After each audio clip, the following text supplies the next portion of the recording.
जो वाणी से कह रहे हो उसका पालन जरूर करो। भले ही कम बोलो पर कमजोर मत बोलो। भगवान कहलवाता नहीं आपसे कि आप इतना बोलिए, नहीं कम बोलिए।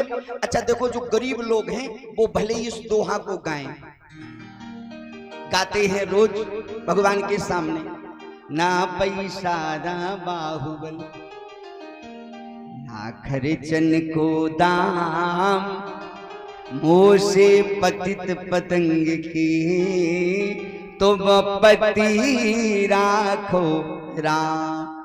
ठीक है, जिनके पास नहीं है वो गा रहे हैं, मेरे पास खर्च के लिए पैसा नहीं है, ना बाहु है ना बल है, कुछ नहीं है, कहना ठीक है। लेकिन जो करोड़पति हो, अरबपति हो, जिसे पता ना हो मेरे पास कितना धन हो, वो भी मंदिर जाता, वो भी यही दोहा गाता है, वो भी यही कहते, ना पैसा ना बाहुबल ना खर्चन को दाम। एक पीछे खड़ा था, वो बोला पागल बना रहे हो, आज ही गए थे 12 बजे पंजाब नेशनल और 20 लाख मेरे सामने जमा किए, भगवान से क्या कह रहे हो, खर्चों को दाम नहीं है। तो जैसे इसने गाया, ना पैसा ना बाहुबल ना खर्चन को दाम, पीछे से वो बोला 20 लाख हैं बैंक में बे नहीं जानत राम। वो नहीं जान रहे हैं क्या? क्या ऐसे से आपकी जो पहला पैर सत्यता का माने लगा हुआ है, तपस्या का लगा हुआ है, क्या वो जिंदा रहेगा? नहीं रहने वाला है। जो कहो वही करो। सुना है आज महफिल में बड़ी रफ्ता लगी होगी, मुंह से वही निकलेगी जो दिल में भरी होगी। दिल में से तो वही निकलेगा, बाहर वही निकलेगा जो हृदय में भरा होगा। बनावटी कुछ भी करते रहे। एक व्यक्ति ससुराल जा रहा था, बीच में मित्र मिल गया, कहाँ जा रहे हो भैया? ससुराल जा रहे हैं। अरे पहले से बताते तो मैं भी चलता। चलो ना, अभी क्या बिगड़ा?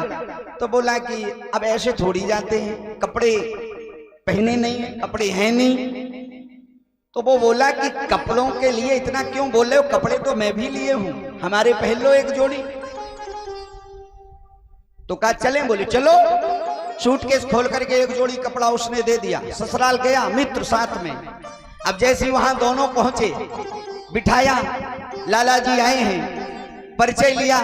लाजे बहुत बढ़िया आए हैं, बहुत अच्छा है, बहुत दिनों में आए हैं, ये बताओ ये कौन है? ये हमारे दोस्त हैं, इनका स्वभाव बहुत बढ़िया है, गांव के बाहर मिल गए हैं। कह रहे थे कि और सब ठीक है मैं चलता, तो मैंने कहा चलो। ये चलने के लिए तैयार हुए, पर ये बोले कपड़ा नहीं है। तो हमने कहा कपड़ा हमारे पहन लो,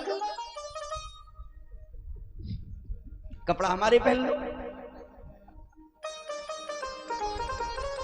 अब उसने सुना, उसने कुछ नहीं कहा, लेकिन जैसे बाहर निकले, जब कोई गांव का नहीं था ससुराल का, तो उसने कहा ये बताओ, आपसे मेरा कोई परिचय पूछ रहा था कि कपड़ों के बारे में पूछ रहा था? कपड़ा की कौन कह रहा था कि तुमने कपड़ा बता दी कि मेरे कपड़े पहने? कान पकड़ करके बोला गलती हो गई, अब नहीं कहूंगा, कपड़ों की बात नहीं करूंगा। लेकिन ससुराल बड़ी थी, परिवार बड़ा था, दूसरी जगह गया, परिचय दिया। ये कौन है? ससुराल वालों ने कहा ये हमारे मित्र बहुत अच्छे हैं, बहुत अच्छा इनका व्यवहार है, रास्ते में मिल गए और मैंने कहा कि मेरे साथ चलो। चलने के लिए तैयार हुए और शब्द निकल गया वाणी से कपड़ा, और रुक गया। आप ध्यान आ गया, बाप रे बाप, उसने रोका था, कपड़ा कह के रुक गया। ससुराल वालों ने कहा लाला जी कपड़ा नहीं नहीं नहीं, कपड़ा मेरे नहीं, कपड़ा ये अपने ही पहने, अपने। अब बताइए आप, जब कहा कि कपड़ा ये अपने ही पहने हैं, तब भी उसको बुरा लगा। ससुराल वालों ने कहा हर कोई कपड़ा अपने पहने रहता है, दूसरों के नहीं पहनता, ये कैसी बात? लेकिन दबा दी गई, पर उसको मित्र को बुरा लगा। फिर बाहर निकले, बोले ये बताओ, हमने कितनी बार तुमको कहा कि हर कोई परिचय दो, पर कपड़े के बारे में मत कहो, मैं अभी चला जाऊंगा। भैया क्षमा कर दो, अब मैं बात ही नहीं करूंगा कपड़े की। तीसरी जगह बैठने के लिए गए, फिर परिचय लिया, ये आपके साथ कौन आए? ये मेरे मित्र हैं, बहुत अच्छे हैं, बहुत बढ़िया है, रास्ते में मिले थे, आ नहीं रहे थे, मैं जबरदस्ती लाया। मैं सब कुछ इनके बारे में बता सकता, लेकिन कपड़ों के बारे में कुछ नहीं कह सकता हूं। बाद में भी कपड़ा ही निकला। बोलो भैया, इसलिए सुना है आज महफिल में बड़ी रफ्ता लगी होगी, मुंह से वही निकलेगी जो दिल में भरी होगी। ईमानदारी से बताओ, अगर ये विडंबना होगी, भगवान से कुछ कह रहे हैं और कुछ कर रहे हैं, चंदा लिखा दिया, लिख दो 11,000, और फिर देख रहे हैं कमेटी वाले हमको देख ना ले, हमें देना था वो तो हमने जबरदस्ती लिखवा दी, फिर हम तो वो देंगे जो पहले वालों ने दिए, उन अन्य लोगों ने दिए। अगर दूसरे ने 500 दिए तो हम क्यों दें 1100? क्या हम तुम्हें खेती लिख दें, घर लिख दें? बड़ा धर्म कर रहे हो, उतना ही देंगे जितना पहले ने दिया है। फिर लिखा क्यों दिया? अब लिखा ही दिया, 4 लोग बैठे थे तो लिख गया, लिख गया तो क्या हमने दे दिया? देंगे थोड़ी। याद रखो, वाणी से जो निकले उसका पालन होना चाहिए। 100 लोभी मर जाए जब बने एक कंजूस, और 100 कंजूस के मरे पे एक ही मक्खी चूस। जो तो गजब ही हो तुम्हारा, गजब।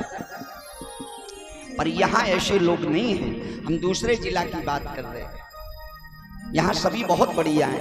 एक विशाल कार्यक्रम हरदौल बाबा के दरबार में यज्ञ के रूप में, प्रतिष्ठा के रूप में, और श्रीमद् भागवत सप्ताह ज्ञान यज्ञ का कार्यक्रम बड़ी तैयारी से हमारे इस डूना ग्राम के सभी लोग करा रहे हैं, जहां चैनल के माध्यम से सारे राज्य में ये कथा का प्रसार चल रहा है। ये ठाकुर जी की बहुत बड़ी कृपा है।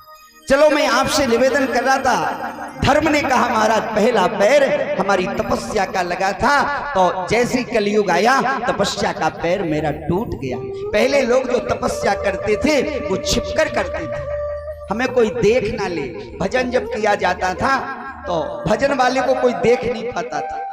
माला चल रही है, राम राम राम राम, अगर आप पहुंच गए तो वो बंद हो गए, हमें कहीं देख ना ले कि मैं भजन कर रहा हूं।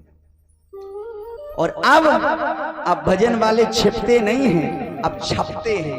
छपते, अंतर ज्यादा नहीं है छिपने और छपने में। पहले छिपते थे, अब बैनरों पे छपते हैं। अरे हमारी बड़ी फोटो लगाओ, छोटी क्यों?